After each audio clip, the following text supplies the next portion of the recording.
to desist from raising frivolous points of order, because some members have been raising points of order that are completely far from points of order. Yes. So, in Zambia, you finish your 3.5 minutes. The next members I call, you'll be taking 3 minutes. Members, you also keyed in very early, but sometimes the chair may not necessarily follow the list because you find like you have 10 members in a row from one side. We have to balance the house. So we will be jumping and zigzagging in the list to make sure there's some balanced representation on the floor. Zambia, go on. Thank you, Honorable Speaker, for this opportunity. Honorable Speaker, we have a responsibility as a House to protect the interests of our Kenyan citizens. Honorable Speaker, I totally oppose this finance bill. Reasons being that, Honorable Speaker, we understand that the motor vehicle tax, edible oil tax, among others, have been deleted. But Honorable Speaker, there are so many hidden taxes.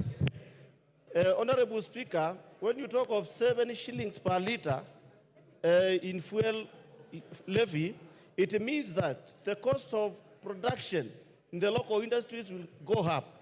Honorable Speaker, even the cost of producing bread will be higher than even the normal rate as at now. Honorable Speaker, our Kenyan citizens are struggling to put food on the table. Honorable Speaker, the cost of living is going to increase even further if we consider passing this bill. Honorable Speaker, I urge members of this House to consider the cry outside there of Akina Wanjiku and the others. Honorable Speaker, the life of the Kenyan citizen of running businesses is totally unbearable as we speak now. Honorable Speaker, when it comes to the local industries, they are closing down their businesses. Reason being that the cost of production is going high and high every time. And Honorable Speaker, we have come to understand that most of the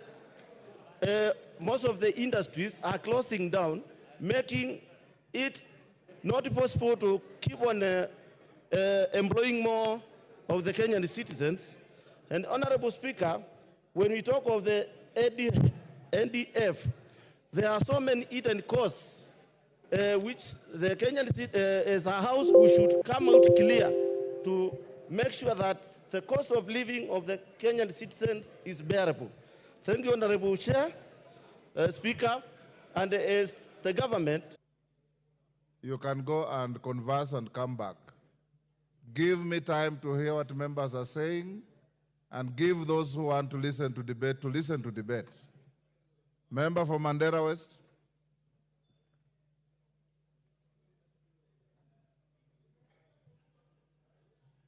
Give him a functioning mic.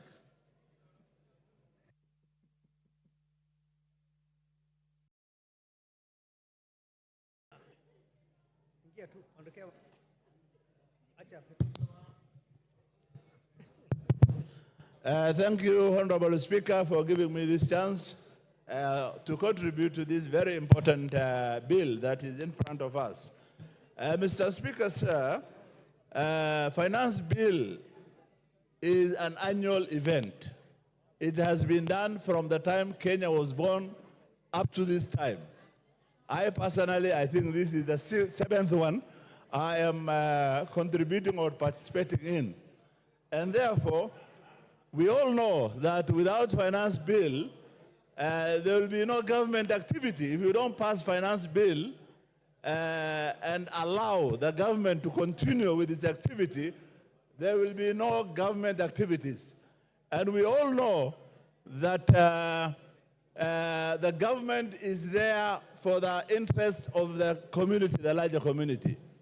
I take this opportunity for listening, for doing a very thorough public participation all over the country, and for listening to the various issues that has been raised by the public, and for particularly saying that the contentious issues such as the bread, the VAT on bread, motor vehicle, the eco levy on sanitary pads and diapers, the excise duties on vegetable oil and others, which were contentious, they have already recommended that it be dropped. And therefore, it is for this House to concur with the recommendation of the Finance Committee to drop those very contentious issues. I have been called by my constituents so much, but as I explained to them what has been dropped, and particularly the finance bill is looking at putting 1 billion shilling for restocking. As you all know that the area where I represent and others had a serious drought for 4 years, and we lost almost all our livestock, and we don't have any other livelihood except rearing of livestock. And this finance bill is giving us 1 billion to restock. That is a very big gain, and my constituents have told me that make sure that 1 billion is protected. Honorable Speaker, sir, there are very important gains in this finance bill, particularly. Your time up. Irene Mayaka. You have 3 minutes, so compose your thoughts and compress them quickly. Thank you, Honorable Speaker. Honorable Speaker, I take this opportunity to emphatically reject the finance bill.